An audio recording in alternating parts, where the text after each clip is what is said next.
Okay, so have you ever felt like there's a deeper, truer version of yourself just kind of waiting to be unlocked? Like a whole bunch of potential you haven't even begun to tap into? Yeah, it's a feeling I think a lot of us grapple with, like we're capable of way more Yeah. than what we're currently showing in our daily lives. It's so true. And that is exactly what we're going to be looking at in this deep dive, exploring the idea of the soul self and how we can tap into that deeper power. You sent over these amazing conversations between a group of women who are participating in a 5-week soul self-care program, and just hearing them share their personal journeys, work through these visualizations, try out different exercises with their facilitator. It was fascinating. I think what stood out to me was how the facilitator emphasized that the soul self isn't some kind of mystical concept, Yeah. but it's actually a practical roadmap Right. to becoming a more empowered, sovereign individual. Yeah. It's like she's saying this connection is mandatory, like it's crucial for navigating all the changes in the world and even just finding our purpose. But maybe before we go too far, we should kind of clarify what we even mean by soul self. It does sound a little out there, right? Absolutely. And I think from what I gathered, she's suggesting that our soul self is like this untouchable source of wisdom and purpose, like it's our inner compass or a blueprint that's kind of encoded within us, and we can actually learn how to access it. I like that analogy. So it's not about just feeling good, but about really tapping into a source of knowledge and guidance. Exactly. And she doesn't waste any time getting these women to connect with their soul selves. She leads them through this guided visualization. And the imagery and insights they describe are fascinating and really unique to each of them. Eden, for example, she visualized herself as a communicator activator. Wow. She saw all this information flowing through her like a beam of light. That's a powerful image. It's like she intuitively understood her ability to channel and share knowledge. Yeah, and then you have Russell, who had this profound realization that you are everything, and it was this turning point for her. Like it helped her release all these limiting beliefs she had been carrying. Wow. It sounds like this visualization really shook things up for them. But how do we actually move from a powerful vision to concrete actions? The facilitator then introduced these 6 facets of self-regulation, self-celebration, self-reflection, self-healing, self-programming, and self-adjusting. Feels kind of like a crash course in Hmm. personal development. It's a lot, but the cool thing is how she kind of brings those facets to life by weaving them into the women's personal stories, showing us how they actually play out in real life. Mm. For example, Russell, she initially struggled with self-regulation. She was feeling totally overwhelmed by other people's energy, especially in social situations, like it was making her dizzy. Oh, I can relate to that. It's like you become a sponge soaking up all the good and bad vibes. So how did the facilitator address that specific challenge? She introduced different techniques for energetic grounding and boundary setting. And she emphasized that it's not just about shielding yourself, but also about kind of cultivating your own energy so you're not so easily influenced. So it's about taking control of your own energetic space. Did any of the other women share similar challenges? Interestingly enough, even the facilitator admitted that she had been holding herself back, not fully sharing her gifts because she was afraid of being judged. And she realized she needed to work on self-celebration and letting go of that fear. It was a good reminder that even those who seem to have it all figured out still struggle with these things. That's such a good point. It's so easy to compare yourself to others and get lost in self-doubt. But it seems like these 6 facets weren't just theoretical concepts for the group. They actually put them into practice. So what were some of the tangible exercises that they used? They did a range of things, from simple adjustments like changing up their routine commute to shift their energy, to deeper practices like journaling about past traumas for self-reflection and healing. Russell actually found that journaling helped her process those experiences and let go of the emotional baggage she was carrying. So it's about finding those small wins and building momentum. Exactly. And the facilitator stresses acknowledging those wins, Yeah. no matter how small they are, to break free from that survival mode thinking. It's like rewiring our brains to celebrate our progress. I'm already feeling inspired to try some of these things, but I have to admit, hearing about Russell journaling about her traumas, that sounds intense. Did they go deep into emotional processing? Oh yeah, they did. And this is where things get even more fascinating. The facilitator actually shared a personal story about experiencing deep emotional release during a water massage. She described feeling this intense pain in her chest and then being hit with this question, why doesn't my mother love me? Wow, that's raw. What happened next? She started screaming underwater. It was like all that pent-up pain and frustration she'd been holding on to just erupted. And the incredible thing is, she said she felt the most whole and complete after that, like she broke through some barrier. That's powerful. It seems like she's saying we have to be willing to really go through it, to feel all those deep, maybe painful emotions, to truly connect with our authentic selves. Yeah, it's definitely not about avoiding the shadow parts of ourselves, but having the courage to face them, feel them, and release them. So we've covered a lot already, from the concept of the soul self to these 6 facets and even some pretty intense emotional processing. What's the key takeaway for our listeners so far? I think the biggest takeaway is that connecting with our soul selves is a journey of self-discovery and empowerment. It's about recognizing the incredible potential within us and finding the tools to tap into it. And it's not just about feeling good, right? There's a real sense of purpose and direction that comes with connecting with that deeper part of ourselves. Absolutely. It's about aligning our actions with our values and creating a life that feels authentic and meaningful. Now, this is where things get really interesting because they start talking about the idea of attracting people into our lives who can help us on this journey. They even call them transmuters, people who help us release what no longer serves us and step into our highest selves. Yeah, it's a reminder that we don't have to do this alone. Our relationships can be really powerful catalysts for growth and transformation. And sometimes the people who push our buttons the most are actually the ones teaching us the most valuable lessons. So it's about recognizing the role that everyone plays in our lives, even those who challenge us. Exactly. It's about seeing the bigger picture and understanding that every interaction can offer an opportunity for growth. I love that perspective. So you've heard these women's stories and the facilitator's guidance. It's powerful stuff. But what can our listeners do to start connecting with their own soul selves? What's one small step they can take today? Well, the facilitator suggests starting a journal, trying a new self-care practice, or just spending a few moments in quiet reflection. Those are great starting points. Even just 5 minutes to sit in stillness and connect with your breath can be so powerful. And remember, even small steps can lead to big changes over time. It's about making a conscious effort to connect with that deeper part of yourself and honor its wisdom. And who knows, maybe you'll have your own aha moments and discover hidden depths waiting to be unlocked. It's a journey worth taking. Definitely. But before we get too far ahead of ourselves, let's dive back into those conversations and see what else these women discover about connecting with their soul selves. I'm eager to hear more about their experiences, especially as they delve deeper into those 6 facets. Me too. So stay with us as we continue to explore the source material and uncover the gems of wisdom within. So, picking up where we left off, I thought it was interesting how the facilitator really emphasized that this whole journey isn't about like achieving some perfect state of being. Yeah. It's really an ongoing process, a continuous evolution. I remember she used this really down-to-earth analogy. She compared the soul self to a garden. Right, like you have to tend to the soil, plant seeds, and even weed out what no longer serves you. And just like a garden changes with the seasons, our soul selves also require this constant nurturing and adjusting to new circumstances. So it's not about arriving at some fixed destination, but more about embracing the journey itself. Exactly. And there will be times when you feel disconnected, like you've lost your way a little bit. But that doesn't mean you failed. It's just a sign that you need to kind of recommit to those practices that nourish your soul self. It's like recognizing those moments of imbalance and knowing which tools to use to kind of bring yourself back into alignment. And remember, you already have all the resources you need within yourself to navigate these challenges.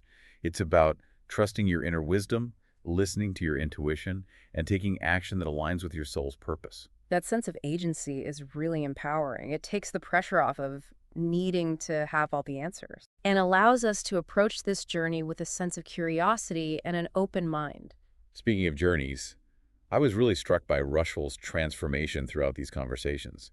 Remember how she initially struggled with absorbing other people's energy, especially in social settings? Yeah, she was practically overwhelmed by it, but it seemed like she was really determined to apply the tools and practices that the facilitator offered. And by the end of the program, she described this profound shift.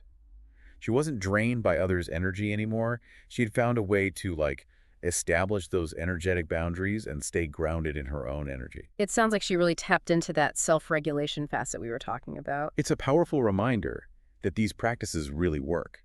It takes time, effort, and commitment, but the results can be really transformative. It's also inspiring to see how the women supported each other throughout the process. They created this safe space to be vulnerable, share their experiences, and celebrate their victories. Absolutely. It's such a beautiful example of the power of community and how we can learn and grow from each other's journeys. I think that's an important takeaway for our listeners. You don't have to go it alone. Find your tribe, your people who resonate with you, and support your desire to connect with yourself. And even if you don't have a physical group, there are countless online resources and local communities that can offer guidance and connection. So don't be afraid to reach out and find that support system. It's about creating that circle of trust and encouragement. Now, I'd love to delve deeper into some of the specific practices that the facilitator introduced. Were there any that really stood out to you? One that really caught my attention was her emphasis on conscious breathing. It sounds so simple, but she highlighted how profound of an impact it can have on our nervous system and our emotional state. Yeah, I've definitely noticed how my breath changes depending on my mood. Like when I'm stressed, it becomes really shallow and rapid. Exactly. And so the facilitator encouraged the women to practice deep, intentional breathing throughout the day, especially during moments of stress. She described it as a way to regulate emotions and bring yourself back to the present moment. It's like hitting the reset button. And speaking of being present, didn't she also talk about mindfulness? Yes, and she emphasized paying attention to our thoughts and feelings without judgment. It's about becoming aware of those negative thought patterns that we all have, and then consciously choosing to shift your focus to something more positive and empowering. It's so easy to get caught in a spiral of negativity without even realizing it. Does she offer any tools for reframing those thoughts? She had this interesting suggestion of creating what she called a worthiness journal. It's a place where you write down all the things you're grateful for and all the reasons why you deserve abundance and joy. So it's like intentionally counteracting those negative beliefs with positive affirmations. Exactly. It's about consciously rewiring your brain to recognize your worthiness and embrace a more positive outlook. This is reminding me of Rushel's experience with journaling. It seems like writing things down can be such a powerful way to process emotions and gain clarity. It really can. And it's not just about expressing the negative. Hmm. It's also about celebrating your accomplishments and acknowledging your strengths. That makes me wonder if there are any practices specifically for self-celebration. It's something that so many of us struggle with. Well, the facilitator emphasized the importance of acknowledging even the small victories. It's about breaking free from that scarcity mindset and really appreciating how far you've come. Yeah, we often get so caught up in what we haven't achieved yet that we forget to savor those small wins along the way. Exactly. And celebrating those small wins helps build momentum and reinforces a sense of accomplishment. So it's like rewiring our brains to focus on the positive and acknowledge our progress, no matter how incremental it may seem. Precisely. And it doesn't have to be these grand gestures. It can be as simple as taking a moment to appreciate completing a task or enjoying a delicious meal. It's those little moments of joy and gratitude that can really shift our perspective and create a more positive experience. Speaking of shifting perspectives, I thought the facilitator's discussion of self-adjustment was really intriguing because she didn't just focus on internal shifts, but also on changing our external environment to support our well-being. Yeah, it's like recognizing that our surroundings can have a real impact on our energy and our mood. Exactly. And she gave this example of changing up your routine commute Yeah. instead of just mindlessly driving. She suggested listening to uplifting music, playing games, or even listening to a podcast like this one. I like that. It's about bringing mindfulness and intention to those mundane activities. And it's not about making these drastic changes, just small adjustments that can shift your energy and create a more positive experience. It's about reclaiming your power and recognizing that you have the ability to shape your reality. Speaking of reclaiming power, didn't the facilitator share a personal story about how she used to give her power away? Yes. She talked about letting other people dictate her worth and her choices. It was like she was externalizing all those 6 facets, relying on external validation instead of trusting her own inner wisdom. Yeah, it's a common pattern. We're often conditioned to believe that we're not capable of regulating, celebrating, reflecting, healing, programming, and adjusting ourselves. It's like we've been taught to outsource our own power and rely on others to tell us who we are and what we're capable of. And that creates a disconnect from our true selves, from that source energy that Russell described as everything. So how do we break free from those limiting beliefs and reclaim our sovereignty? What did the facilitator suggest? She offered a few practical strategies. For example, she emphasized setting boundaries, both with ourselves and with others. It's about learning to say no to what drains us and yes to what nourishes us. That's easier said than done, especially when we've been conditioned to please others. Did she provide any specific guidance on how to set those boundaries? She suggested starting with small, manageable steps. So, for example, if you tend to overcommit yourself, practice saying no to just one request this week. Or if you find yourself constantly comparing yourself to others, maybe try consciously limiting your social media consumption. It's about becoming aware of those patterns and consciously choosing to act differently. Exactly. And remember, setting boundaries isn't selfish. It's about honoring your own needs and creating space for your soul self to flourish. It's about prioritizing your own well-being. Now, we've talked about the importance of self-regulation, but I'm curious to hear more about the practices related to self-healing. It seems like that could be a particularly challenging facet. The facilitator acknowledged that self-healing can be a long and winding journey, and she emphasized being patient with ourselves and recognizing that healing isn't always a linear process. It's about allowing ourselves the time and space to process emotions and integrate experiences. Exactly, and it's not always about these dramatic breakthroughs. Sometimes healing happens in these subtle shifts, in moments of self-compassion, or in learning to embrace our imperfections. It's about being gentle with ourselves and recognizing that we're all works in progress. Did she recommend any specific practices for fostering self-healing? She talked about the importance of connecting with nature, whether that's going for a walk in the park, listening to the sounds of the ocean, or even just sitting under a tree. She described nature as a powerful healer, capable of calming our minds and soothing our souls. Nature has a way of putting things into perspective, you know? It reminds us that we're part of something larger than ourselves. And it can provide this sense of grounding and connection that can be so incredibly healing. The facilitator also encouraged the women to explore different modalities of healing, like energy work, massage therapy, or acupuncture. And she emphasized that what works for one person may not work for another. So it's really about finding what resonates with you and supports your individual healing journey. It's about being open to exploring different approaches and finding what feels right for your body and your soul. Now we've covered self-regulation, self-celebration, self-reflection, self-healing, and self-adjusting. So that leaves us with self-programming. What did the facilitator have to say about that? She explained that self-programming is about consciously choosing the beliefs and thoughts we want to cultivate. It's about recognizing that we have the power to shape our own reality through our thoughts and beliefs. So it's like rewiring our internal software to operate in alignment with our desires. Exactly, and it starts with becoming aware of the limiting beliefs that are holding us back. These beliefs often stem from past experiences and societal conditioning. And once we identify those beliefs, we can then consciously choose to replace them with more empowering ones. It's about challenging those old stories we tell ourselves and writing a new narrative. But how do we actually go about changing those, like, deeply ingrained beliefs? The facilitator emphasized repetition and consistency. She encouraged the women to practice affirmations, visualizations, and other techniques that reinforce those new beliefs they want to adopt. It's about consistently feeding our minds with positive and empowering messages.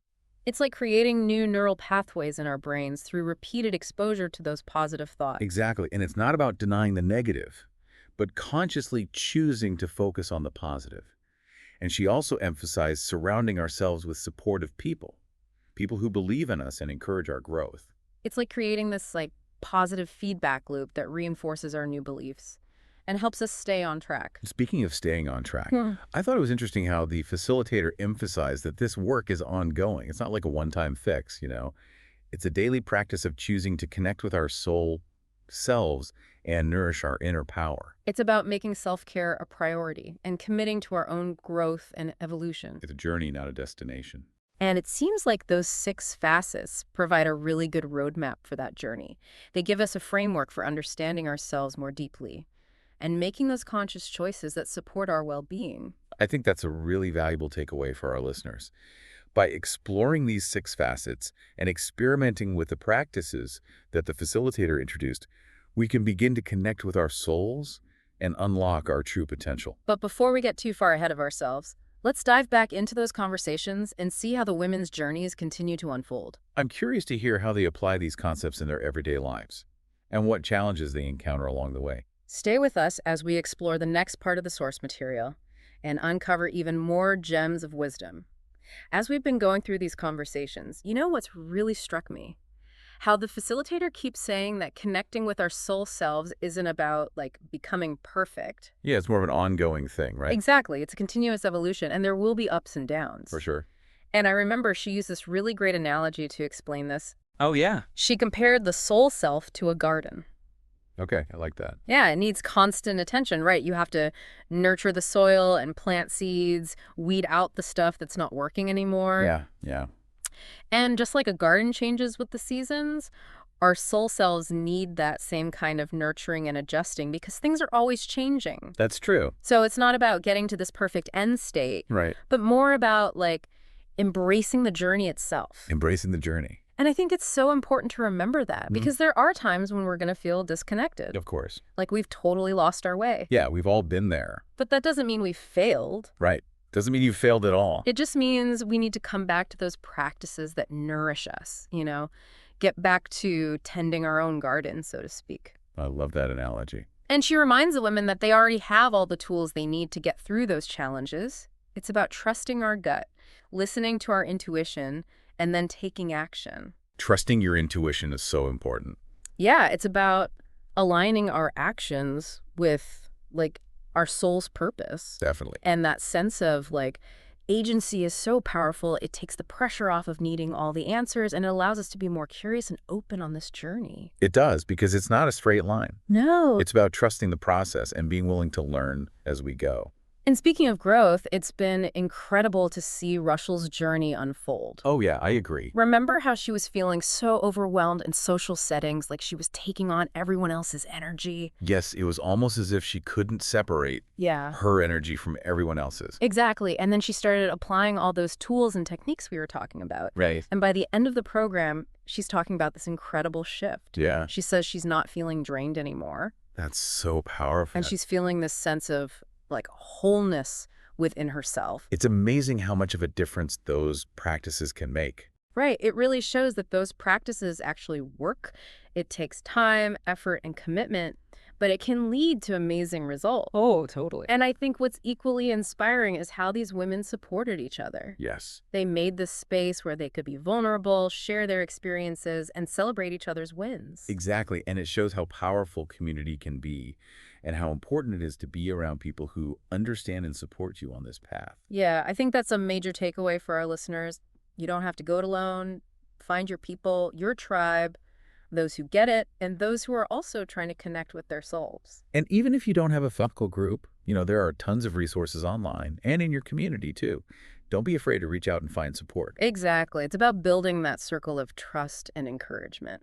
So as we wrap up this deep dive, I'd love to bring it back to you, the listener. Remember those 6 facets of self we've been talking about. Think about which ones you might be overlooking or even relying on others for. That's a good question to ask yourself. Yeah, are you always looking for external validation instead of celebrating your own accomplishments? Are you avoiding self-reflection because it feels a bit too uncomfortable? Or are you maybe holding on to old patterns and beliefs that just aren't serving you anymore? It's so easy to fall into those traps. It really is. But these are all chances for growth and exploration. Remember, connecting with your soul self isn't about being perfect. It's about embracing everything that makes you you. I love that. It's about accepting all parts of yourself, the good and the bad, the strengths and the weaknesses, the happy times and the sad times. That's powerful. And through this whole process of self-discovery, you'll start to see your true potential, embrace who you really are, and create a life that is truly aligned with your soul's purpose. And that's what makes this journey so worthwhile. It really is. It's about coming back to yourself, to that wisdom and potential that's within each and every one of us. And we encourage everyone listening to take that first step. It's a journey worth taking.